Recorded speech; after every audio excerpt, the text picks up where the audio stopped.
Hello friends, good morning. Welcome back to my channel. तो जो ये आप व्लॉग देख रहे हैं, ये मंडे सुबह से मैंने स्टार्ट किया था। 7 से 7:30 बजे जीत कॉलेज के लिए निकल गया था। और जीत के जाने के बाद मैं आ गई किचन में टिफ़िन बनाने के लिए। तो आज हस्बैंड को वेजिटेबल पुलाव लेकर जाना था, तो उसके लिए मैंने वेजिटेबल पुलाव बनाया।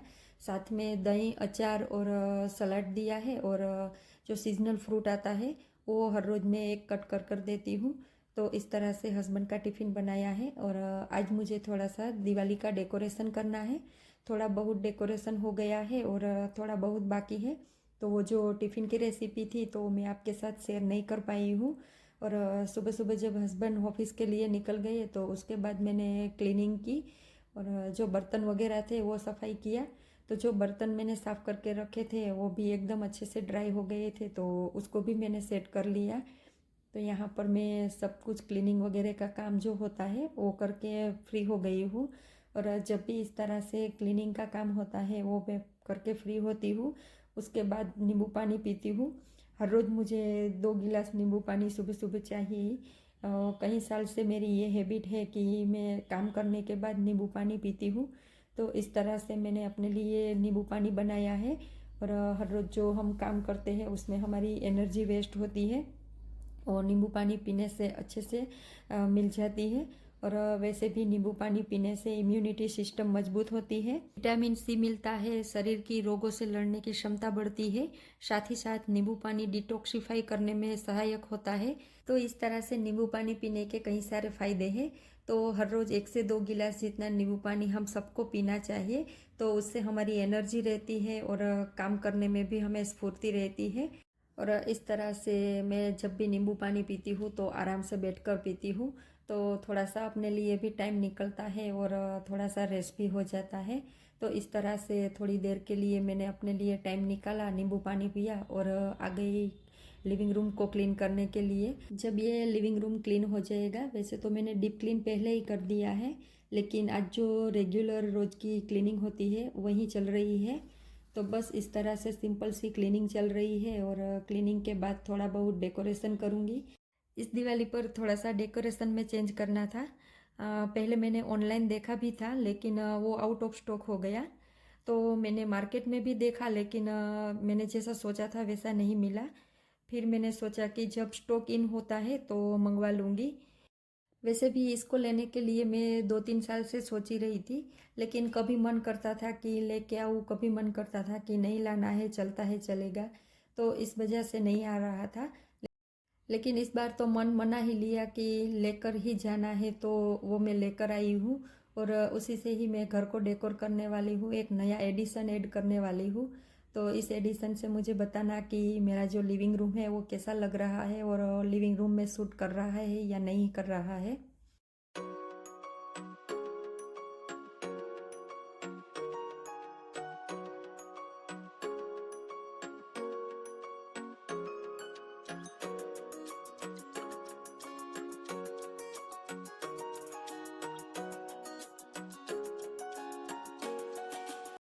तो यही है वो एडिशन जिसकी मैं आपसे बात कर रही थी। मैं लाई हूँ कारपेट। तो बस आज कारपेट से ही मैं पहले डेकोरेशन करने वाली हूँ। तो यहाँ पर मैंने कारपेट को बिछा दिया है और बताना कि ये कारपेट का कलर और डिज़ाइन कैसा है। और मेरा जो घर का फर्नीचर है लिविंग रूम का, उसके साथ कैसा लग रहा है, सूट कर रहा है या नहीं कर रहा है। और ये लिविंग रूम का डेकोरेशन कैसा लग रहा है, एक बार कमेंट करके ज़रूर बताना। तो बस इस तरह से मैंने दिवाली के लिए लिविंग रूम को सजा लिया है। लिविंग रूम को कंप्लीट कर लिया है, डेकोर कर लिया है, क्लीन कर लिया है। अब लिविंग रूम दिवाली के लिए तैयार है। और कल मार्केट से ग्रोसरी भी लाई थी तो उसको भी सेट करना है। तो यहाँ पर जो ग्रोसरी वगैरह होती है वो मैं 1 महीने के लिए नहीं, लेकिन 3 महीने की साथ में ही लाती हूँ। तो कभी कभी क्या होता है, मंथली लेने के लिए नहीं जाना पड़ता है और कभी कभी बीच में ख़त्म भी नहीं होती है। और हमें पता होता है कि 3 महीने हो गए हैं तो अब ग्रोसरी लेने की बारी आ गई है। तो इस तरह से मैं जब भी ग्रोसरी लेने जाती हूँ तो 3 महीने की साथ में ही लाती हूँ। और घर से ही लिस्ट बनाकर जाती हूँ तो कोई भी चीज़ छूटती नहीं है। सारी चीज़ें मैं याद कर कर 3 महीने की ग्रोसरी को स्टोर कर लेती हूँ। तो अभी तो दिवाली का त्यौहार चल रहा है, तो उसके लिए कई सारी चीज़ें ऐसी होती है जो एक्स्ट्रा लेनी पड़ती है। तो इसमें आई है कोल्ड ड्रिंक्स, आई है मुखवास बनाने के लिए जो जो मुझे चीज़ चाहिए थी वो सारी आई है। और साथ में मैं घर पर जो भी नाश्ता बनाने वाली हूँ उसकी भी ग्रोसरी लेकर आई हूँ। और जिद के लिए एक्स्ट्रा कुकीज़ वगैरह होती है वो भी लाई हूँ। तो इस तरह से जो त्यौहार आते हैं उस पर थोड़ी सी ज़्यादा ही ग्रोसरी आती है और थोड़ा सा बजट भी ज़्यादा बढ़ जाता है। तो इस तरह से जो जो मैं चीज़ें लाई हूँ उसको मैं फिर से उसकी जगह पे रख दूँगी और जो बोतलें रिफ़िल करनी होगी वो उसको मैं रिफ़िल कर लूँगी। तो इस तरह से जो जो ग्रोसरी लाई हूँ उसको मैं अभी सेट करने में लगी हूँ।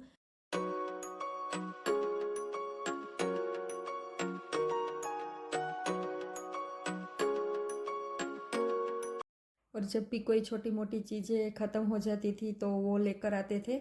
तो इस तरह से जो अब का जो कल्चर है वो मंथली लेते हैं या 2-3 मंथ के लिए लेते हैं। तो थोड़ा बहुत मैंने भी इस तरह से मैनेज किया है कि 3 महीने की ग्रोसरी मैं साथ में ही लेती हूँ। पहले के ज़माने के लोग थे ना, जो हमारे दादा थे, दादी, नाना नानी, इस तरह की जो पीढ़ी थी वो पहले जो ग्रोसरी लाती थी वो पूरे साल के लिए लाती थी और पूरे साल के लिए जो स्टोर करके रखते थे। मेरी भी दादी और नानी को मैंने देखा है कि वो पूरे साल के लिए कई सारी चीज़ें ऐसी थी कि स्टोर करके रखती थी। लेकिन आज का जो युग है, आज का जो कल्चर है वो इस तरह से नहीं मानता है। और कई घरों में तो मंथली ग्रोसरी आती है। लेकिन मैं पूरे साल के लिए जो ग्रोसरी है उसको स्टोर नहीं करती हूँ, उसको संभालना बहुत मुश्किल होता है और अकेले हाथों से तो बहुत ही ज़्यादा मुश्किल होता है। उसमें कीड़े वगैरह पड़ जाते हैं तो उसकी साफ़ सफाई ज़्यादा होती है। इसलिए मैं महीने की तो नहीं लाती हूँ लेकिन 3 महीने की ग्रोसरी इकट्ठा लाती हूँ और स्टोर करती हूँ। तो 3 महीने की चल जाती है, कुछ प्रॉब्लम नहीं होता है।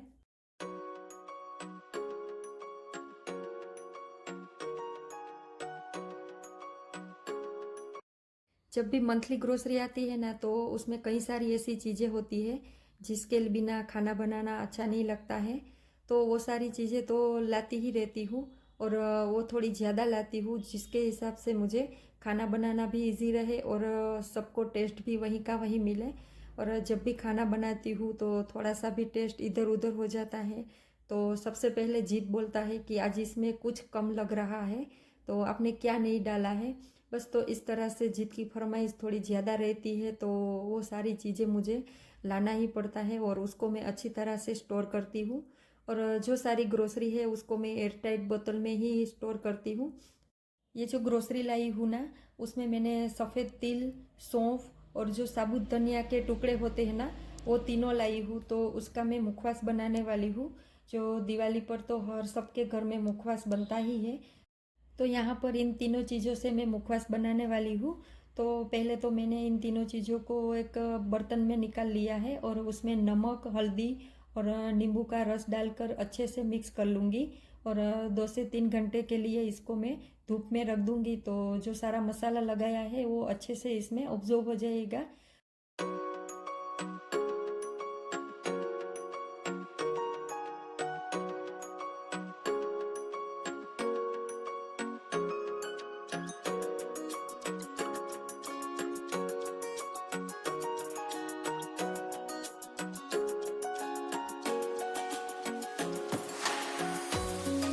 तो जो मुखवास बनाना है उसकी पूरी तैयारी कर ली है और उन तीनों चीज़ों को मैंने धूप में रख दिया है। तो 2-3 घंटे धूप में रखूँगी, उसके बाद उसका मुखवास बनाऊँगी और वो मैं रख कर वहाँ से आ गई यहाँ पर डेकोरेशन करने के लिए।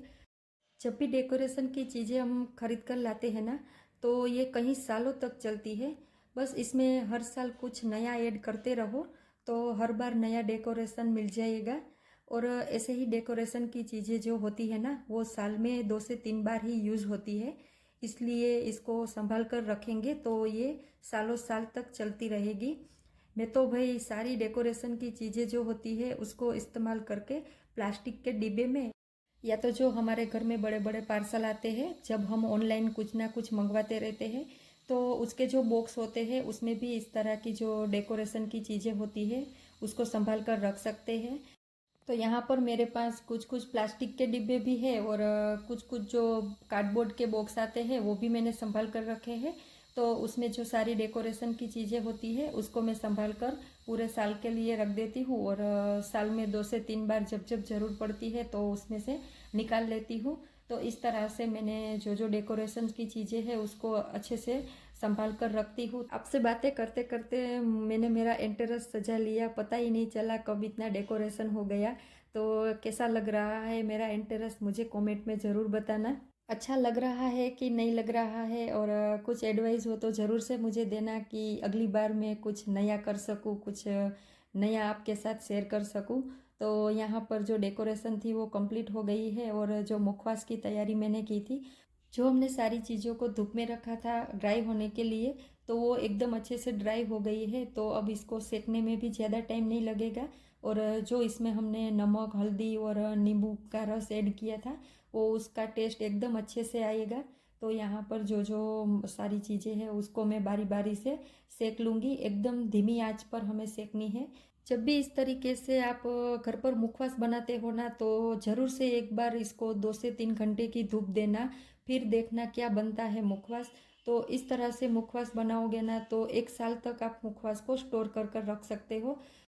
और इस तरह से बनाए हुए मुखवास को आप 1 साल तक स्टोर कर कर रखना चाहते हो ना, तो एयर टाइट बोतल में ही भर कर रखना, तो कभी भी ख़राब नहीं होगा और टेस्ट भी एकदम ऐसा कि ऐसा ही रहेगा। जब भी मैं मुखवास बनाती हूँ ना, तो 3 से 4 महीने चले उतना बनाती हूँ। मेरे घर में मुखवास सबको ज़्यादा खाना पसंद है, और पूरा मुखवास सेक लिया है। अब इसको कांच की बोतल में पैक करके रख दूँगी तो आराम से चलेगा। बड़ी कांच की बोतल में स्टोर करके रख दिया है, और जो ये छोटी बोतल है उसमें मैंने रेगुलर हर रोज़ खाने के लिए भर लिया है। तो इस तरह से एक एक्स्ट्रा ही बोतल मैंने रखी है, ताकि बार बार जो बड़ी बोतल में स्टोर किया है वो खोलना ना पड़े, और जो मुखवास है वो उसकी लाइफ है जो लंबी चले। तो इस तरह से छोटी बोतल में मुखवास भर कर रख लिया है। तभी हस्बैंड ऑफिस से आए, हम दोनों ने बैठकर कॉफ़ी पी। उसके बाद फ्री होकर हम आ गए यहाँ पर जो लाइटिंग वगैरह करनी है हमें। तो जो पुरानी लाइटिंग थी अगले साल की, उसी से ही हम काम चला लेंगे। इस बार हमने लाइटिंग में कोई खर्चा नहीं किया है। तो जो मैंने संभाल कर रखी थी उसको हम अच्छी तरह से पहले सेट कर लेंगे, और उसके बाद इसको हम एंटेरेस पे लगाने वाले हैं। तो ये जो लाइटिंग वगैरह होती है वो अकेले से नहीं होता है, तो उसके लिए हस्बैंड की हेल्प लेनी ही पड़ती है। तो हस्बैंड आए ऑफिस से, उसके बाद हम दोनों फिर थोड़ी देर बैठे, कॉफ़ी पी, और उसके बाद हम लग गए फिर से जो लाइटिंग वगैरह करनी थी उसमें। तो यहाँ पर हस्बैंड ने लाइटिंग को अच्छे से सेट कर दिया है जैसे मुझे लगानी थी, इस तरह से। तो आप देख सकते हैं कि मेरा एंटेरेस कैसा लग रहा है। मुझे कमेंट में ज़रूर बताना कि एंटेरेस कैसा लग रहा है। तो इस तरह से कुछ हमारी दिवाली की डेकोरेशन हुई है। डेकोरेशन को जैसे ही ख़त्म किया, लाइटिंग वगैरह सब कुछ लगा लिया, तो एंट्रेंस का डेकोरेशन है वो कंप्लीट हो गया है। और उसके बाद में आ गई किचन में खाना बनाने के लिए। तो शाम का खाना है, इसलिए आज पनीर की सब्ज़ी बनाने वाली हूँ, और साथ में रोटी बनाने वाली हूँ। तो जब भी मैं पनीर की सब्ज़ी बनाती हूँ ना, तो उसके साथ सिंपल गेहूं के आटे की रोटी ही बनाती हूँ। और यहाँ पर पनीर के मैंने छोटे छोटे टुकड़े कर कर उसको फ्राई करने के लिए रख दिया है। और दूसरे गैस पर थोड़ा सा मुखवास सेकना बाकी रह गया था, तो उसको भी साथ में सेक लूँगी। और यहाँ पर जो कैप्सिकम है उसके भी छोटे छोटे टुकड़े कर लूँगी। तो तीनों काम साथ में चल रहे हैं। कैप्सिकम के टुकड़े कर लिया है, और पनीर के भी टुकड़े कर कर उसको सेलो फ्राई कर लिया है। और ये जो ग्रेवी है उसको मैंने पहले ही बना कर रख दी थी। तो ग्रेवी एकदम सिंपल सी है, टमाटर, प्याज है, हरी मिर्च है, और अदरक लहसुन है, ऐसी पेस्ट बनाकर पहले ही मैंने रख दी थी। तो इस तरह से मैंने पनीर की सब्ज़ी बनाई है, और इसमें जो बेसिक से मसाले होते हैं वो ऐड करूँगी। और स्पेशल मसाला जो एक है उसको मैंने घर पे ही बनाया है, पंजाबी मसाला। तो हर बार वही मैं ऐड करती हूँ, तो जिसको भी उसका टेस्ट पसंद है, हम सबको पसंद है इसका टेस्ट। तो इस तरह से सिंपल से फटाफट से पनीर कैप्सिकम की सब्ज़ी बना लूँगी। और जब भी हम ग्रेवी वाली सब्ज़ी बनाते हैं ना, तो उसके छींटे बहुत ज़्यादा ही उठते हैं। तो इसी तरह से मेरे ड्रेस पर भी कई सारे छींटे उड़े हैं गरम गरम। तो मैं थोड़ी सी जल भी गई थी, मुझे पेट पर थोड़ी सी जलन हो रही थी। तो यहाँ पर जो है पनीर की सब्ज़ी बनकर तैयार हो गई है, और आटा भी गूँथ कर रख दिया है। तो जब हम तीनों को खाना होगा तब रोटी बनाने की ही बाकी रहेगी।